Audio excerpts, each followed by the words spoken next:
Hey everyone, welcome back to Squatch Firewood. We are on the processor again today, as you may have already seen. I figure I got another 2 totes here. Already had half of one stacked from the last time, so yeah, I'm gonna see kind of how long it takes me to do cut, split, and stack. Like how long it takes me to do a one tote. So I figure by doing 2, I'll just take my total time, divide by 2. But yeah, so halfway through, I realized my chain was getting pretty dull, so I swapped it out. That made a big difference. So I'm gonna have to redo my time again. On the next time I run it, I'll try to keep track again. So, but yeah, that's all I got for this one. So just another making firewood. But hey, I see there's a couple of new channels. Well, they're not new channels, but a couple channels out there that got these same or similar processor, if not the same. So I know one's Firewood on the Hill. Theirs is has one thing different that I noticed. They have an auto return on the splitter, which yeah, that's a nice feature. So that's awesome that he got that. And he, I think it was on either today, his last video, or maybe by this time he'll have another one out, but he got an 8 and a 12-way wedge. Not a real big fan of that 12-way wedge, but I think that 8-way wedge is nice, so I might have to look into one of them. But yeah, so get to stacking.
there's only a tote and a half. There's maybe a dozen pieces left in the trailer that I'll have to do in the next tote. But one thing I changed up what I'm doing, stacking into these totes. I had been doing 2 rows, leaving a gap and then filling it in. Well, I changed my mind on doing that. Now I just stack them a little bit higher and I leave that gap in there. Gives me a little extra airflow, because I'm hoping that this stuff will be ready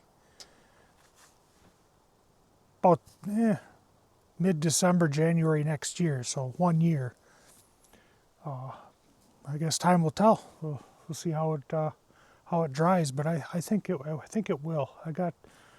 They're not super small splits, but not bad, so I think they'll dry.